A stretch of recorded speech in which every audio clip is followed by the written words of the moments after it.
spot right there. We know exactly how that feels at Diamond FM with good conversations, music, and top entertainment that touches your soul. It's radio like no other. Diamond FM, shining supreme.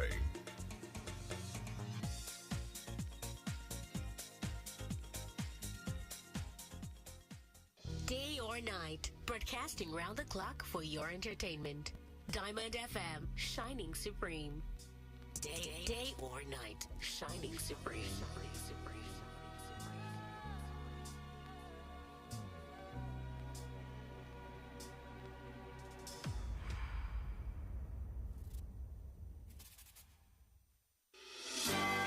For the best of national, local, international news and sport, tune in to News Punch and Diamond 88.7 FM. News Punch, all about the news.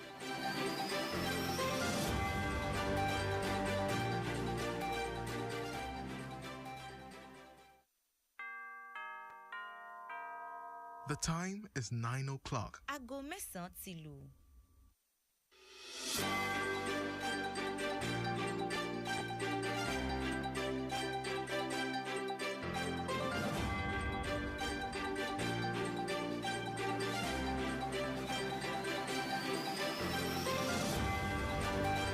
It's exactly 9 a.m. Good morning and thank you for joining us in today's edition of News Punch and Diamond 88.7 FM Ilorin, where we bring you the trending stories across the globe.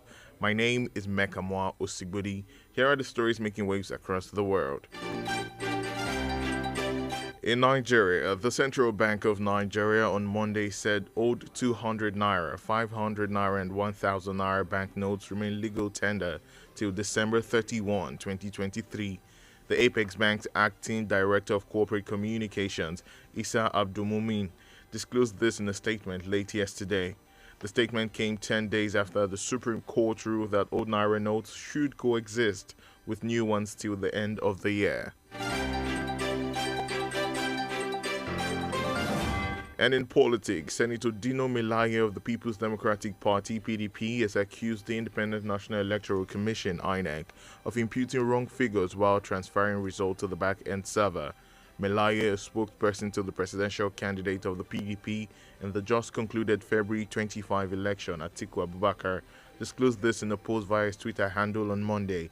Senator Dino assured that his party would expose any wrong imputation and change in figures by the Commission as it transfers election results to the back-end server.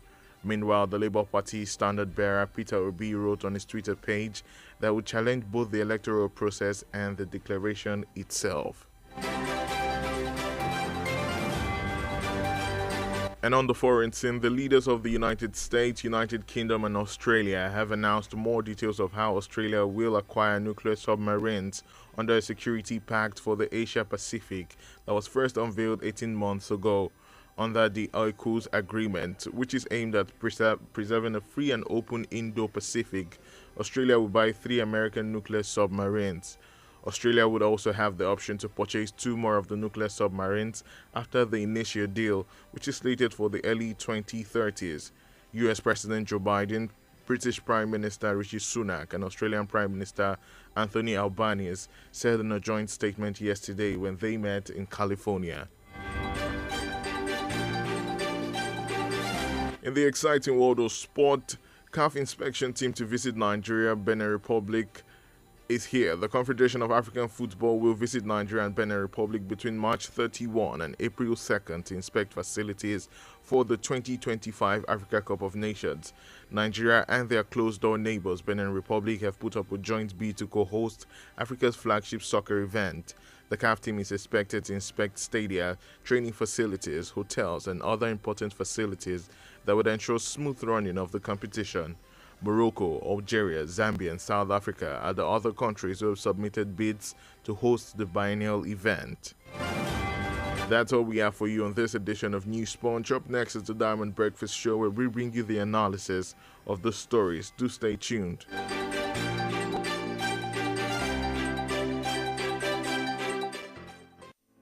The Major talking point in Nigeria are always on the lips of the citizens. What's going on in this country? Look at the smaller countries taking lead, and you call yourself giant of Africa. Yeah. Nigeria don't spoil my business too much. Nigeria is too hard for us. I mean, they want to kill us. Why they not kill us for Nigeria? Please help us beg them. They should reduce their expenditure so that they can free enough money for social development. I wish for a Nigeria where we elect a leader based on competency and not popularity. On the Diamond Breakfast Show, we place the spotlight on the critical issues in the country. Government that says they are broke can prioritize construction of an additional runway over education of the people. How can a government, how can you hurt Indomine? This is intolerable. It's provocative. Now, you see, when you look at our democratic journey, we are yet to practice genuine democratic system in Nigeria. Join us on Mondays to Friday on the DBS from 9 to 10 a.m. The Diamond Breakfast Show, amplifying the voice of the people.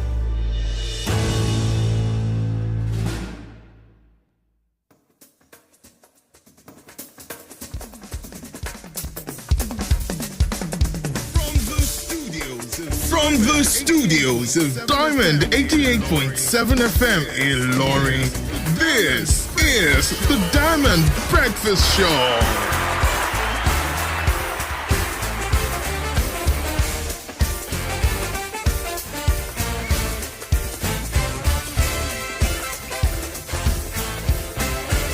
5 minutes after 9 a.m. Good morning and welcome to the Diamond Breakfast Show, a production of the News and Current Affairs Department. This is the show where we bring you analysis of some of the major stories from the week.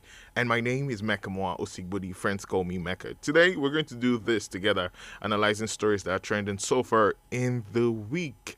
And of course, remember, we're live on Facebook at Diamond 887 FM. At YouTube, Diamond FM Ilorin. You could be a part of the conversation by dropping your comment on the comment section to be a part of the conversation. You could also share across every social media platform. Do not forget to tag Diamond FM at Diamond 887 FM across Facebook, Instagram, Twitter, and of course YouTube. Use the comment section and share to your friends and families across. You could also send a message at the course of the program on WhatsApp or text 0913-655-6864. Once again, the number is 0913-655-6864. Let's get into the conversations today, because the conversation is between you and I. Now, the PDP and the Labour Party had gone to court to get permission to inspect the electoral materials before the battle continued in the courtroom. Now, after several back and forth arguments, the Labour Party visited the INEC office to inspect the materials yesterday. The head of the legal team, Dr. Levi Uzoku, led 60 lawyers. Shortly after the visit, the presidential candidate of the party confirmed to the public that he would fight the electoral process and the declaration of Asiwaju Bola Ahmed Tinubu as the president-elect. Now, initially, he had expressed that he would only fight the electoral process, but now there is a twist. It's now a binary court battle. Now, during the visit as well, INEC told the party legal team that it has nothing to hide. The Electoral Commission added that it has fulfilled its promise to conduct the election, even though many political observers and the international communities had condemned the election in audacious ways owing to the violation of certain principles. Now, this goes on and on. The majority of the public opinion is that INEC were not so great at the just concluded presidential election, and a lot of people felt like the INEC leader was compromised. And contrary to this, INEC has come out to say, though there were certain glitches during the election, they did their best and carried out their duty as patriotic citizens of the country. And now, opposing to this fact, a lot of people are still complaining. That's what we're talking about today on the show. Remember that the PDP and Labour Party are taking this to court. As the days unfold, we'll definitely find out how this goes. But let's hear your contribution about this. Labour Party is challenging the process and, of course, the results. So it's a two-way battle right now, the process and the results. It's not just that you did not declare us the winner. The process for the voting did not go as you promised us. All of this is going to the court right now. We'll get your reactions about this shortly. And also, we're talking about the CBN. Now, after several backlashes, the CBN bowed to the pressure of Nigerians and declared that the old notes will continue to be legal tender till December 31, 2023. It was not an expected declaration owing to the delay by the Apex Bank to make a statement 10 days after the Supreme Court. Well, I'm not analyzing this alone today, like I promised. We're doing this together, but of course, when I open up the phone lines, you get to call in and be a part of the conversation. In the studio with me today to do analysis of the story is Barrister Bashir Oladipo, a legal practitioner, public affairs analyst, and social commentator. Good morning, sir. It's great to have you in the studio today. It's my pleasure. Good morning. Good morning, sir. Good morning, sir. listeners. All right. I'd like to ask, how are you doing, sir? Well, thank God. All right. Fantastic. Great to have you in the studio. Now, for the first topic we're talking about, the PDP and Labour Party. They've gone to court, and we have news that the Labour Party went yesterday to inspect the INEC office and the materials used for the elections with 60 lawyers led by Dr. Levi Uzoku.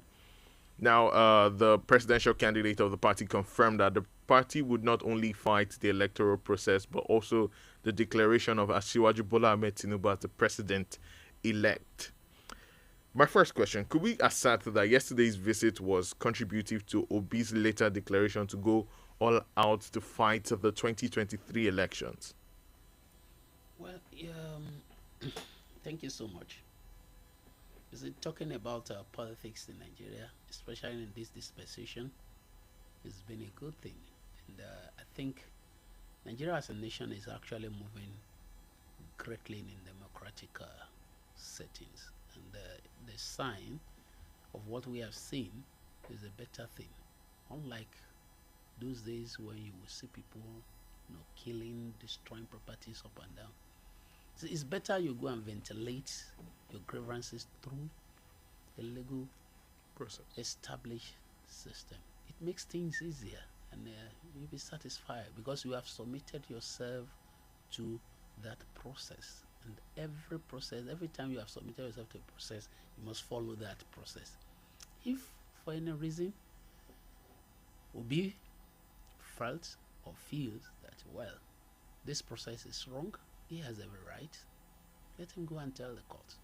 The court will decide based on whatever evidence they have. I think it's good for the country. Right. Now, just before they went to inspect the INEC office yesterday, he had confirmed to us that was only going to confront the process. But after the inspection, Obi comes out to say, I'm not just confronting the electoral process, I'm also confronting the results declaration. Do you feel like there's something there just after the inspection? To me, I don't feel there's anything, because for them, for Obi at the initial stage to even say, well, I want to go and check what is happening, maybe he felt he has some facts and he wants to confirm whatever he has found there. There's no way you can challenge a process without challenging the outcome of that process. You see, it doesn't really sound well to say I'm challenging a process, but the end result of that process, you are not challenging it. Then something is wrong somewhere. Then why are you challenging the process? I think probably he was thinking one way before he now realized that no, it's not. It's not too rational for you to say I'm challenging a process, and then the outcome of that process, you're okay with it. It doesn't make sense. Right. Now, many believe that some principles entrenched in the Electoral Act, like the use of BVAS and RIEV, are evidence that the whole process is malpractice. Are the facts enough for the Labour Party to win in the court, based on what we have so far? Come again, please. Now, many believe that some principles entrenched in the Electoral Act, like the use of BVAS and the IREV, right, are evidence that the whole process was filled with malpractice from the results, the discrepancies that we have so far, and the fact that INEC did not follow the guidelines that they set, that they were going to transmit the results via the BVAS, and we see cases where they use the manual means, and then we see discrepancies in the results that are so far on the portal and the ones declared. Are these facts enough for Labour Party to win in court? See, when it comes to issue of courts, there's nobody that can tell you 100% that, oh, this case, they will win it. That's the fact. Because the facts, you don't have all the facts with you. But let me come to the issue of BVAS and electoral law. So our electoral law is clear. Is we that we seem not to understand the process. Me and you voted. Did we vote through beavers? No, of course no. The work of beavers is different from what people are thinking. Beavers is to identify and ensure that you are accredited. You understand? Nothing more. It's just to ensure that the number of people that come or whoever comes is the actual person who is to vote. So you have your thumbprint there, then you thumbprint the paper. You see, if they want to do anything at all, it's going to be a very serious and it's going to be very ethics, very expensive to determine, because it means they will bring all the ballot papers. Then you start checking the ballot paper with the thumbprint, which the beavers used in identifying each person. You understand? And if I remember, sometimes the beavers is not even using the thumbprint; it was using the face. You get it? So there are two different things. And let me tell you one thing, sir. People need to really realize this. The presidential election is different from governorship or the other election. The presidential election, the electoral, what they call it, the overall officer who is to declare is the chairman of INEC. So every result had to go to him because he is the person, he's the chief electoral officer of the country. And as the chief electoral officer of the country, he's the one who declared the election. And the result needs to go to get to him first before it can even be transmitted to anywhere. I don't know if you are following what I'm trying to say. Unlike where you have the governorship election, where the chief returning officer will be the INEC electoral commissioner within the state. So at this stage, the chairman of INEC is the chief electoral officer for the presidential and the Senate and the House of Representatives election. And that is why all those results were, announced in Abuja. So the process is people are a little bit confused about it. And mind you, the electoral law did not say that it must be by election. It is the INEC who will determine whether they want to use electoral transfer or not. It's at their own discretion. Now, I like the trajectory that our conversation is taking right now. You made mention of the governorship elections and the presidential elections. Right now, we're talking about the court cases that follow these elections. So far, from 1999, we've had presidential elections. Right after the elections, we see all of our president or the presidential candidates go to court over this. We've never had a case where someone wins in court over this presidential election.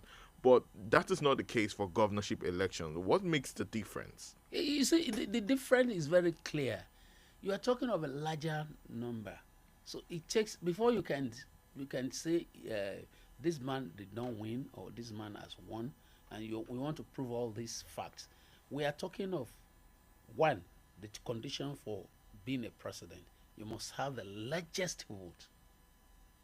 So it means that if you are going to the court, you must be able to prove that the number of votes the president-elect is having is less than what you are having. That is one condition. So it means that you have to go around the whole country or wherever you make that allegation. After minusing that thing, if the court decide that, okay, let's minus that, will the result still give you a higher majority over that of the president-elect? So these are the conditions. And when you look at the president-elect, all the presidential elections all before now, you see that, in fact, this is where the margin is a little bit smaller. Most time, the margin is always a little bit higher. Here, I think we are talking about 2 million plus or thereabouts. You get it? Right. So you must be able to negate that 2 million plus, you understand, to give you a higher majority. That is the first hurdle. The second hurdle is the issue of 25% in all the other 2/3 of the state, including the FCT. So this is an Herculean task. But when you come to the local government, it's easier. When you come to the House of Assembly, much more easier. You get my point. If you go to the Senate, it's easier because the geographical area to cover is smaller. Obviously, the president, whoever is elected, must be having some majorities for him to be able to garner a higher, percentage of the higher number of votes. And for you to win, it means you have to negate those majority and bring in, and that's why it's a little bit difficult. Right now, the discrepancies in the election results have been over the last election. Just before this one was over 5 million plus, but this one we have an election gap of over 1 point something million. Perhaps million. Could we see a change for once in these court cases, because the gap, unlike the others, is not a lot? My dear brother, you see, I cannot tell you about what the court is going to decide, but as far as I'm concerned, I'm trying to make it clear that it may not be as easy as we are thinking. And let me say this: at least I think I'm a little bit older too, and I've experienced elections, as far back, at least from 1979 up to date. I think I can still remember all those elections. I still, one way or the other, participated in them. You understand? So, and if you look at it, I think this election, to me, I think is one of the best, especially between 1999 till date. Then let's hear your reasons. You understand my point? Assertion. Yeah. You see, first and foremost, if you look at it, it's of less violence. I'm talking from personal where I voted and the areas that I noticed, and from what people are saying, within the area. Let's leave sentiment apart. You see, the INEC has really done their best in this election. And the nation, the community, the people have also tried their best. The only shortcoming in this election is turnout percentage. That's the only shortcoming. Because the turnout is too low. I'm sure it's the lowest in this country. We're talking of over 80 million registered voters. And we're not talking of less than 30 million coming out to vote. So you can imagine the gap. So that may account for the lower and the percentage of gap. You get what I'm trying to say? So, but if you look at the way the election had gone, this election, I think we should give we should give kudos to INEC for what they have done. So now, speaking of giving kudos to INEC, the chairman of the APC, Abdullahi Adamu, confirmed yesterday that the presidential election was not perfect, right? Even though it did not specifically state the reasons why it was not perfect, but like many curious Nigerians, a statement confirmed with the reality. A lot of people feel like INEC really did not carry out enough, and I'll give you reasons why. Okay. First off, this was the election that they had the most time to prepare for. The budget for this election is unlike any other. So it's safe to, by extension, with these factors in place, this is the first election after the Electoral Act was signed. By extension, do you still feel like we had a credible presidential election? I think we do, to a certain level. I'm telling you, because you see, when you are don't let us look at the sentiment. There's nowhere in the world where election is 100% perfect. I'm also here that we are trying to copy another tradition. The electoral law, if I'm correct, it became a law, I think 2021 or 2022. So, and the election came up 2023, and it wasn't first quarter of 2022 that the electoral law came into being, if I'm not mistaken. I think it was the first. You understand my point? Right. And to study the electoral law, to do all this, and mind you, the election also came at a time when we're having challenges of this currency and petrol, whatever. You understand? I remember that at least a week to the election, the INEC chairman was even shouting that they are here to get the money to prepare, the money to be used the money needed for the election. You understand? So all these things, when you look at it, it has a lot to do. And then when you are saying you have so much money because of the budget, you also look at the inflation rate. How much are those things cost before? Mind you, before now, what we were using is totally different. imagine you have to have, in some polling booths, you have, where I voted, we have 2 beavers at our own district, because we are almost 1,000. In fact, we are more than 1,000 voters in that polling booth. So we have 2 beavers. So now moving around like that, you can imagine the number of beavers they will have used. Well, and also looking at the way Nigerians also do, you know, when things cost 1 naira, when it comes to Nigeria, it will cost about 10 naira to do the same thing. If one country does something by using 2 naira, Nigeria will use 20 naira to do that thing. So by the time you add all those together, you see why the budget is higher. So the fact that the budget is higher, the fact that shouldn't be a reason. Well, look back to the previous election. I've participated in election 1979, though not very actively. 1983, I was very active in the election. 1993, I knew what happened during the Abiola era. Now we have 1999, we have 2001 or 2003, 2007, 2011, 2015, 2019. So you see, when you look at what happened in those elections, you will know that yes, this is a fair deal.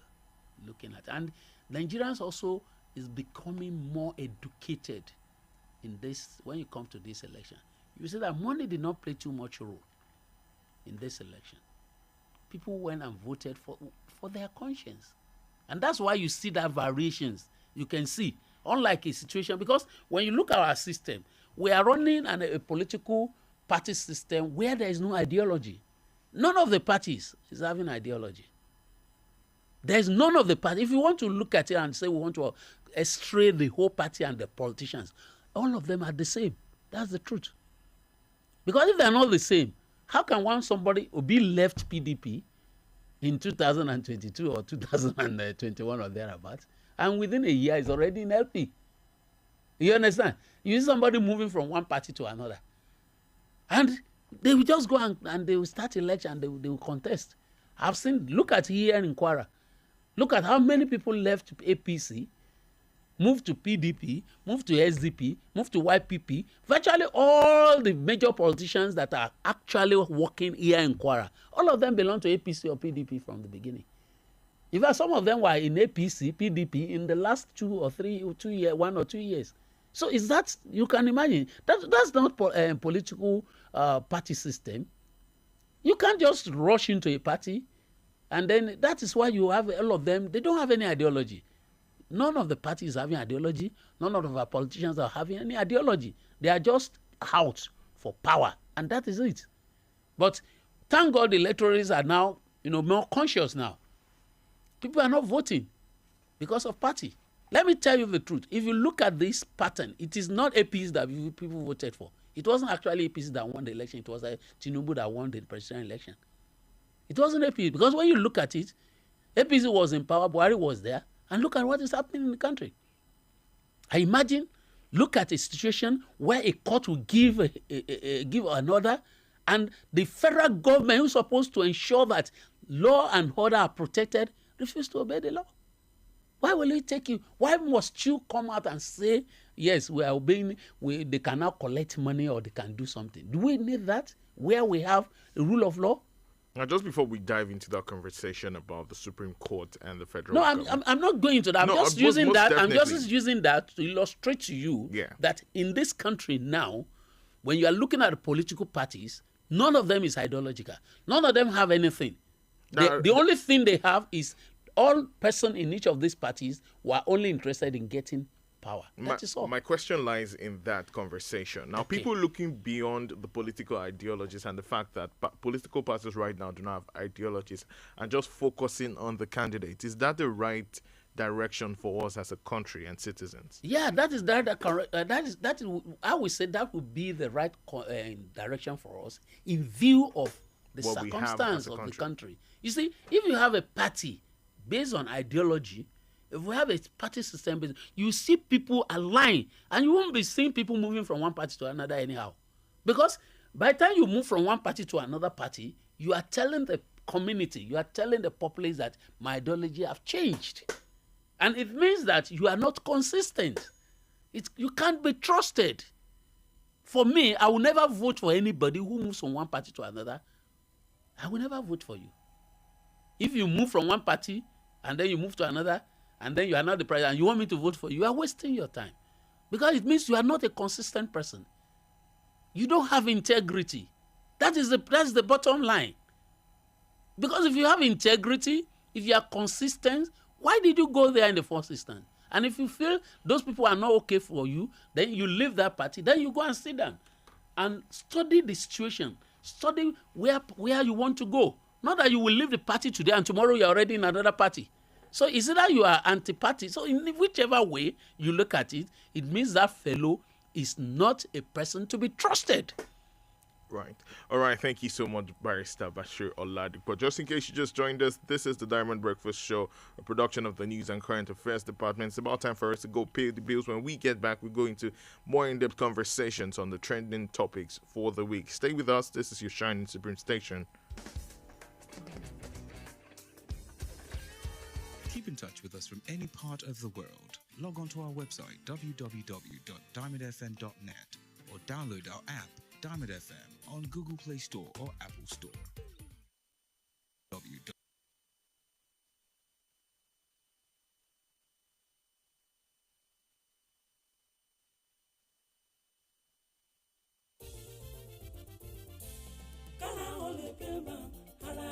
kò sí mọ́ àwọn ká ti sá lọ àrùnmọ́lẹ́gùn ẹ̀yìn dídùn làkúrẹ́ ìgbé wọ́n ti lọ wá bí wọ́n sí kára ó lè pé bàmù rẹ̀ àtúrà dáadáa. kókó lára ọ̀tá le gbéra ńlẹ̀ kó dìde kára ó lè pè ń bá àtúrà wọ̀ àtúrà pẹ̀sẹ̀ àtúrà dáadáa kegun tó kegun náà kára ó yá gágá ara ń ronú tẹ́lẹ̀ kò ronú mọ́ tẹ̀ bá ti fi kára ó lè pè ń bá ra lẹ́sẹ̀kẹsẹ̀ ló ń ṣiṣẹ́ wọnú igun tó sì ń ṣe àtúntò rẹ̀ òṣùbù yẹ̀kẹ́ fa párọ̀ tàbí fi ẹsẹ̀ dá fi kára ó lè pè ń bá wọ̀ káì ara rẹ̀ ó lè padà yakinlala action ó jẹ́ àwọ̀ká àròmọ̀lẹ́gun làkú ègbé ara ríro tàbí ẹ̀yìn dídùn kára ó lè pè ń bá lọ́kọ̀ gbogbo wọn agbára pọ̀ kára ó lè pè ń bá tuyi pharmaceutical industries limited àwọn tó lórúkọ tó ṣe é gbẹ́kẹ̀lé níbi ká po oògùn òyìnbó ló ṣe é kára ó lè pè ń bá ẹ̀rọ ṣẹ̀ṣẹ̀ pín ìrèpàtú òpèrè ta pàtà pọ́npọ́n kára ó lè pè ń bá ó kì í síbẹ̀. kára ó lè pè ń bá múre àtúrà dáadáa. bọ̀dá akọ̀wé sí àmọ̀ tanra wa ramoni ìṣiṣẹ́ fà. ẹ ǹlẹ́ kí wàá ló kàn wá kìnyún mélòó náà gbogbo iṣẹ́ tó ṣe kò sí nǹkan kan.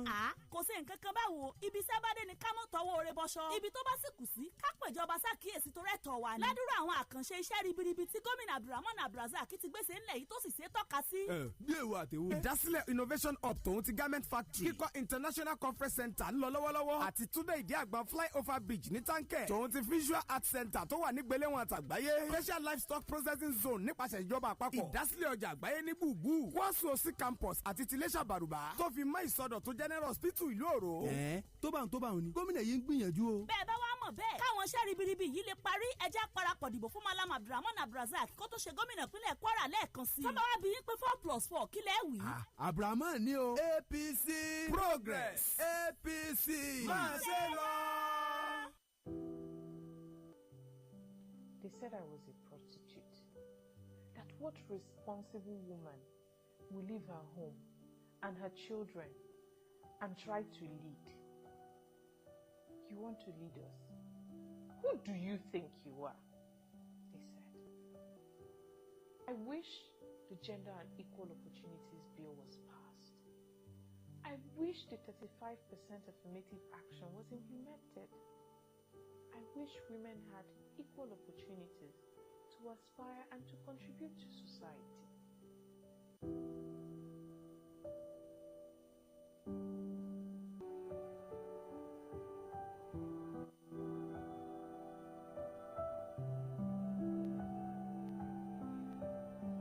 This campaign is brought to you by ActionAid Nigeria with funding from Global Affairs Canada through the Women's Voice and Leadership Nigeria project. Diamond FM, your one-stop dial.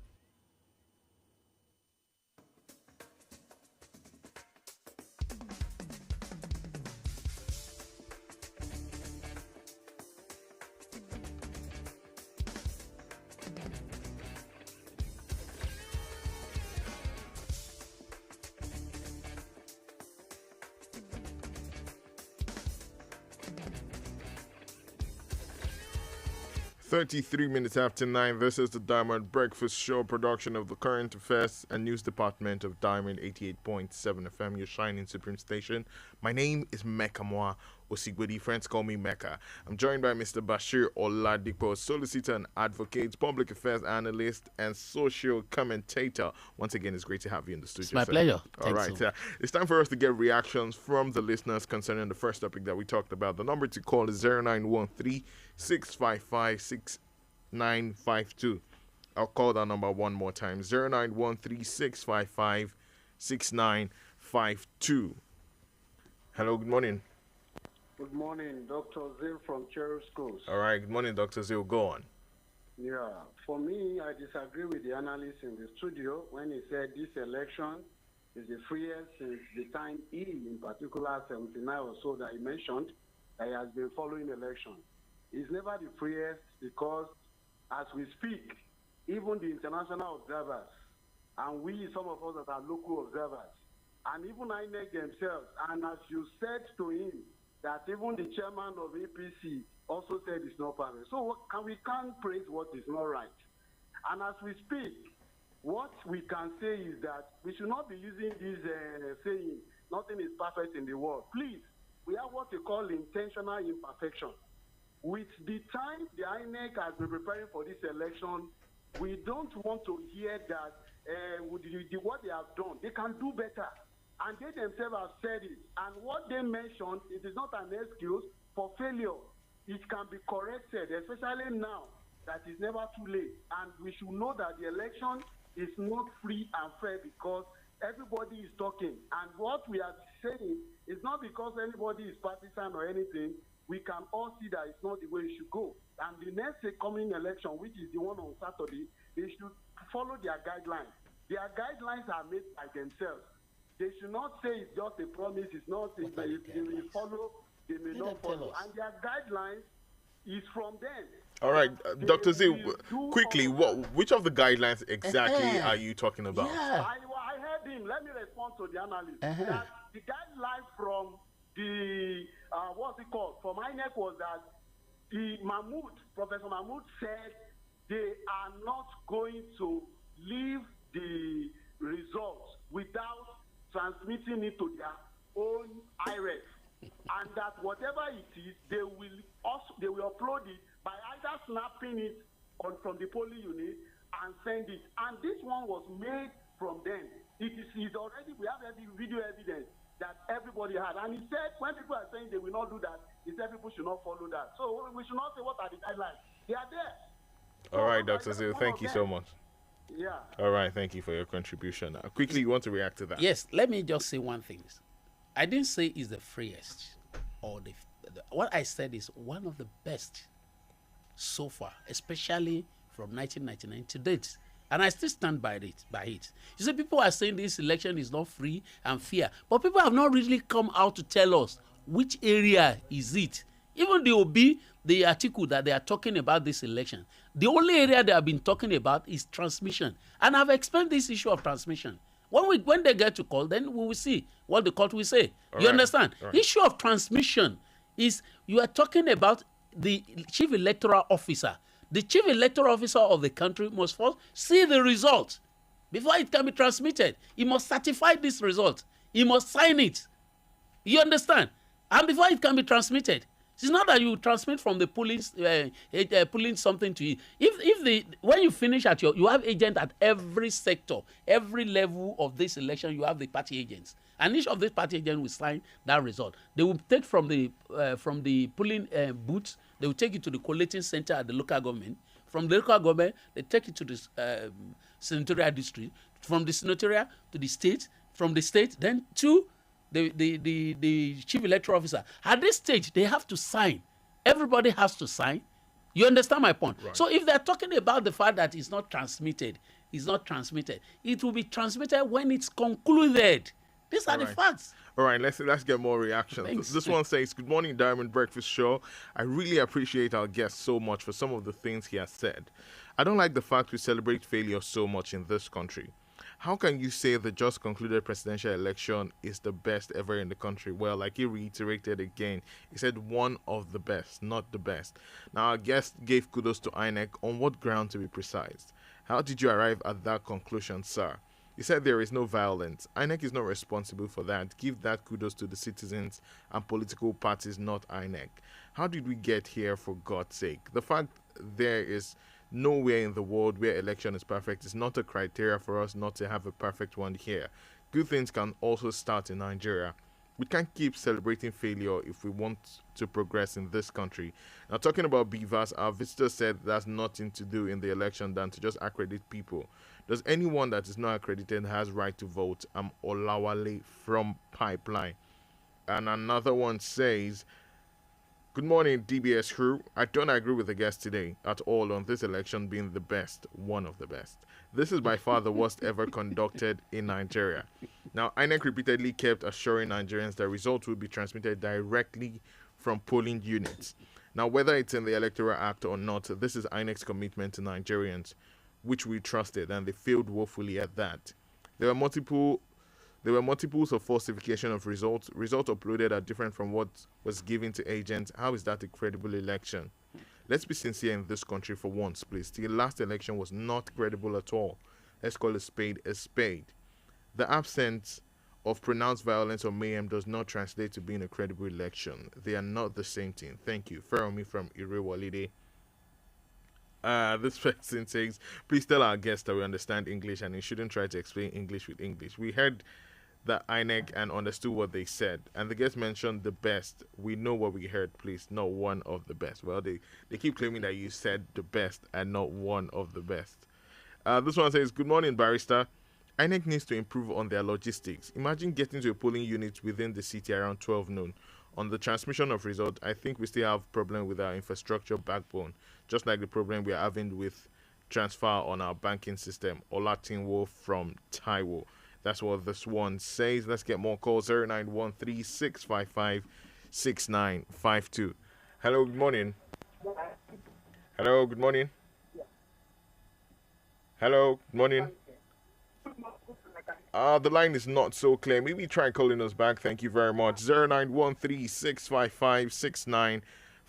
While we wait for your calls and contribution, let's check if we have text messages over here. Oh, by the way, would you like to react to any of the messages so far? Yeah, no reaction. All right. Thank you very much. I'm entitled to my opinion just as everybody. Most is definitely. entitled to their opinion. Hello, good morning. Good morning. Good morning. Name and location. I'm Larry from Tanker. All right, Mr. Larry. Good morning. Go on. Good morning. I've listened to the guest on the platform there, and I need to just observe that this election was not perfect. Sure.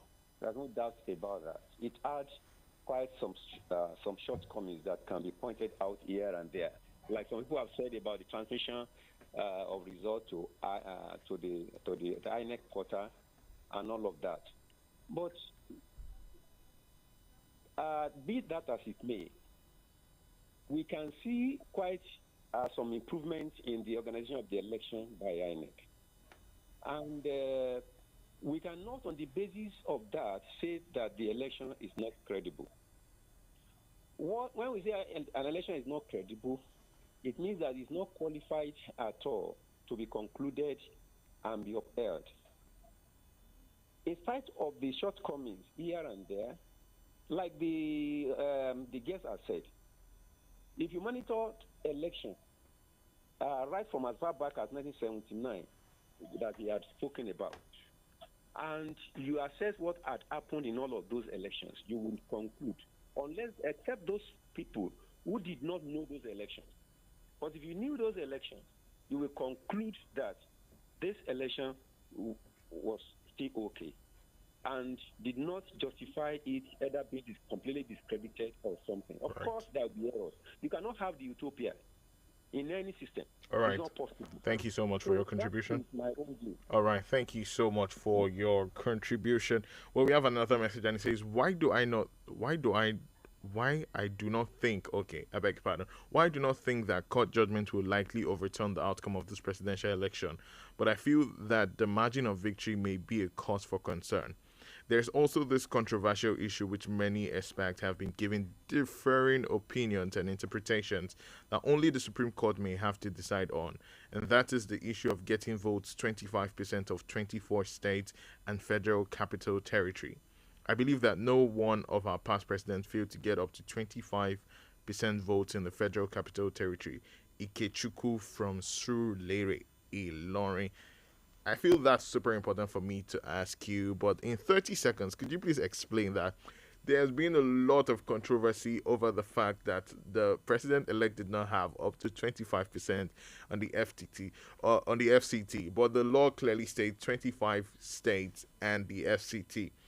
And over time, we've tried to explain to people that the FCT is also included in the 25 state. It's not a must that you must have in the 25. You must not have 25% in the FCT. Is this correct, sir? Yeah, I think that is correct. All because right. there is a section of the Constitution that says that the FCT will be treated as a state in interpreting this Constitution. And this is embedded in the Constitution. This is in the Constitution, and the court has already, there have been court cases that have ruled that the FCT is like a state. So when you add it to the 36, you have 37. So if you have 25 out of 37, then I think it's... all right. So thank you very much. Let's go on a quick timeout. When we get back, we move on to the last and final story for today. Stay with us. This is still the Diamond Breakfast Show. Diamond FM, radio made for you. Diamond FM. Diamond FM. Radio made for you.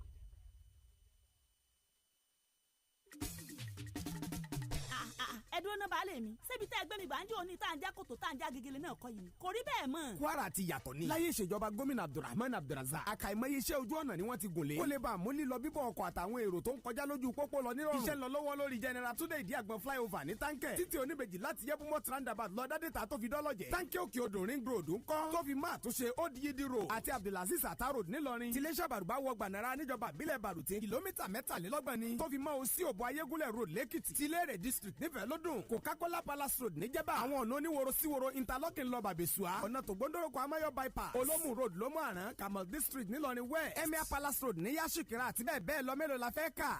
baálé mi tó bá òun ni tó bá wá rí bẹ́ẹ̀ Malam Abdulrahman jíjẹ ní gómìnà ìpínlẹ̀ Kwara lẹ́ẹ̀kan sí. bẹ́ẹ̀ ni dìbò fún Malam Abdulrahman Abdulrazak gẹ́gẹ́ bí gómìnà ìpínlẹ̀ Kwara lábẹ́ àsíá ẹgbẹ́ òṣèlú APC Progress APC máa ṣe lọ. You're listening to Diamond 88.7 FM, shining supreme. Shine bright like a diamond.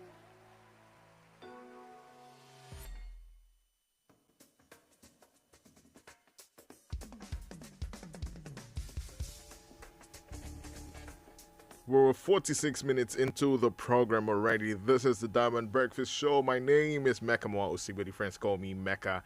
And with me in the studio today is Mr. Bashir Oladipo, solicitor and advocate, public affairs analyst, and social commentator. My pleasure. All right, let's go into the final story for today. Good. Now, after several backlashes, the CBN bowed to the pressure of Nigerians and declared that the old notes will continue to be legal tender till December 31. 2023.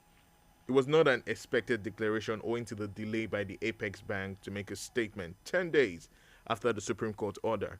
Now, before the announcement, the presidency exonerated itself from the insinuations that it was the one that ordered the Apex Bank to disobey the court order.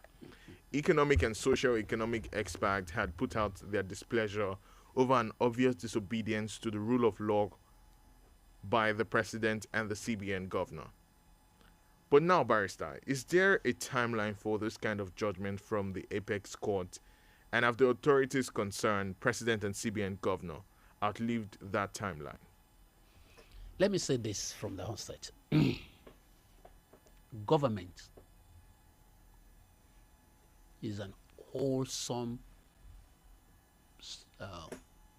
comprising of the executive, the legislature, and the judiciary.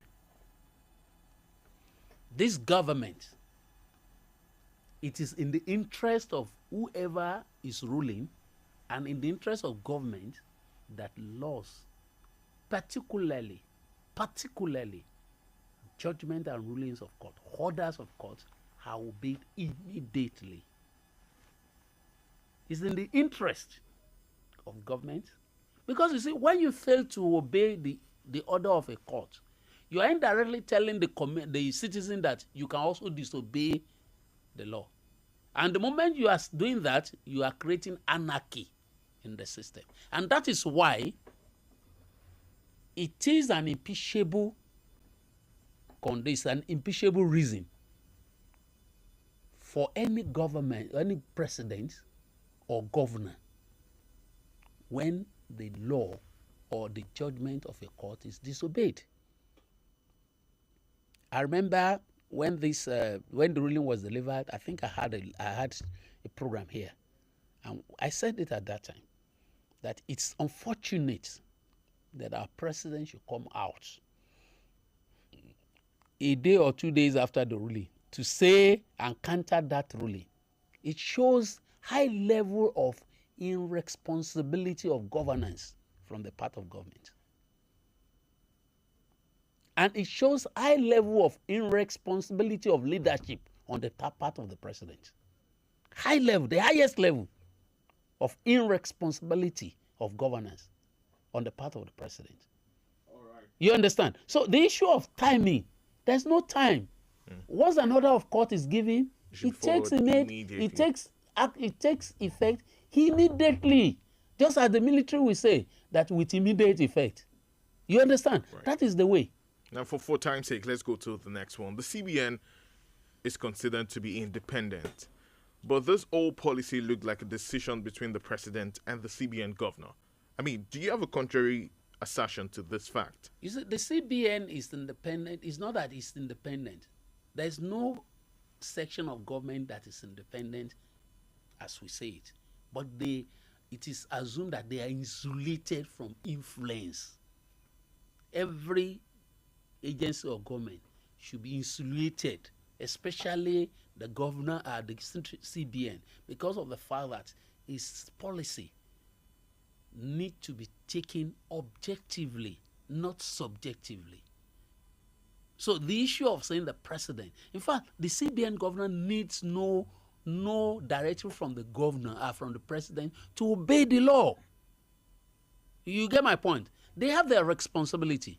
And in midst of this responsibility, there are areas that they have to take the consent of the governor to act. And one of that area is this issue of currency, this thing. Once the president has given this consent, then the responsibility on the CBN to act. I don't know if you are following my point, sir. Right. That is it. All right. Now, a proper federal system of government allows states to have autonomy. But federalism, which many refer to as a quasi-federal system of government, has the central authority. Now, is this policy a viable reason to further call for restructuring in our system of government? There is no federal system that says the state must have full autonomy. They have some measure of autonomy, and it depends on the constitution of the state. The only time that there is full autonomy to some level is that time when we had the regional system, when we had 4 constitutions. The eastern region has their own constitution, the western region has their own constitution, the northern region has their own, then we have the federal constitution. You understand? Those are the time. Each part of the government, each region is being governed by a constitution. You understand? But in federal system, there is nothing like full autonomy in any federal system in the whole world. There are measures. That's why we have the concurrent list, we have the residual list, the concurrent list, and the exclusive list. The exclusive list gives the federal government full right and gives it the higher authority over any other action by the state. While the concurrent, any of one of them can take action, and the residual is for the state to act on. All right, thank you so much, Mr. Bashir Oladuko. For time's sake, we'll take probably one call and more reactions from you. 0913-655-6952. Hello, good evening. Good morning, I beg your pardon. Hello, Mekamua. Good morning. Name and location. This is Mr. Davis calling from Chow. All right, please, in 30 seconds, go on. Yes, in fact, I've had people calling back. You see, most of the people that are calling back, they were calling based on sentiment. The analysts have said it all. The reason why God is perfect is because in the Quran and the Bible, we were not allowed to question these issues. That is why God is perfect. All right. So, no election is perfect. Most of them know better than I do. The election that brought George Jr. to the White House, it was an imperfect election. But American interest is perfect. All right. The election that brought Joe Biden in is not perfect. But American interest is perfect. All right, thank you so much for your contribution. And one final message says, good morning, presenter. I really appreciate the guest and the radio for giving us analysts who analyze based on knowledge and not based on emotion, as it is shown in the presenter's countenance. Some people will say he's an APC member as if it's a sin to be an APC member. For Obi to say he's not contesting the outcome but the process initially is a great sign for his supporters to have a rethink. I think they have made him realize he goofed. Obi will tell the court if it is in law to transmit the result electronically and compulsory. Obi and PDP will tell the court how failure to transmit affected them. INEC transmitted the result, but myopic thinking, emotions, sentiments, oh, well, this person goes on and on and on. If your candidate loses, then you'll find a way to discredit the results. This is Abdul Wahid from Okoba. This is definitely lots of emotions in the reactions from Nigerians. But in the final note, Mr. Bashir, what are your words to everyone listening? Quickly, in 10 seconds. Finally, I will say, and I've always been saying it, first, let every Nigerian see himself as a Nigerian. Don't see yourself as Igbo. Don't see yourself as Yoruba. Don't see yourself as Hausa or Fulani. Don't see yourself as Ebira or see yourself as a Chekere, but see yourself as a Nigerian. Like the last caller said, he said that the Nigerian interest is more important than any other interest. All right. Secondly, please respect the law. Let our leaders respect the law. If you don't respect the law, there will be problem. Most of the challenges we have in this country is because we fail to respect the law and obey the law. Thank you so much. All right, thank you so much, Mr. Bashir Oladipo. He's a solicitor and advocate, public affairs analyst, and social commentator. It's great to have you on the show today. It's my pleasure. Very much. Thanks so much. Listeners, thank you so much. All right, that's the size of our package today on the Diamond Breakfast Show, production of the News and Current Affairs Department. Thanks to our guest honoring our invitation. Means a lot. And to everyone working behind the scene, Mr. Shegun, thank you so much for making this work. My name is Mekamua Osigbodi. Friends call me Mecca. Enjoy the rest of the day. Right after now is the news in our native dialect. And after that is Eba Adasi with Ishola. Stay here. It's still your shining Supreme Station.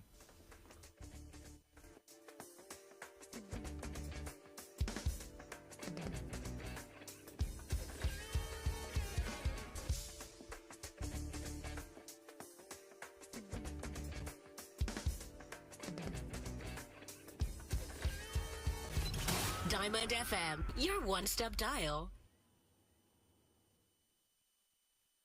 Diamond FM, your one-stop dial.